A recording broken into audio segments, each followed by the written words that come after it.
There is not a big spike in crime. That is not true. There is also not a big spike in violent crime. Neither one of these things is true. We don't have a crisis of lawlessness. We don't have a crisis of crime. We don't have a crisis of violence. And that is a category that includes gun violence. If you look at the national trends, there is not a big spike in crime. There is not a big spike in crime.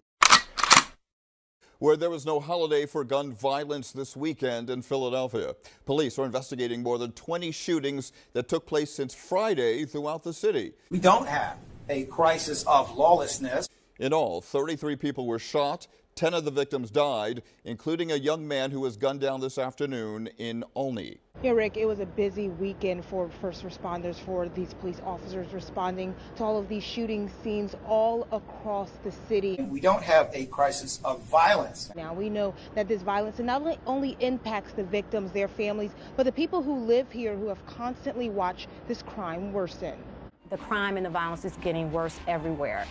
Philly, though, seems, to be a little over the top. Scared to come out my home. We all are. When I come out, I have to look around. I'm noticing, like, if you hear loud noise, you start getting scared. Who wants to live like that?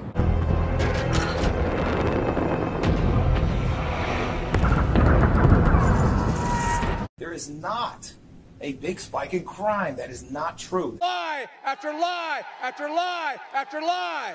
And that's when I knew these people are a bunch of frauds.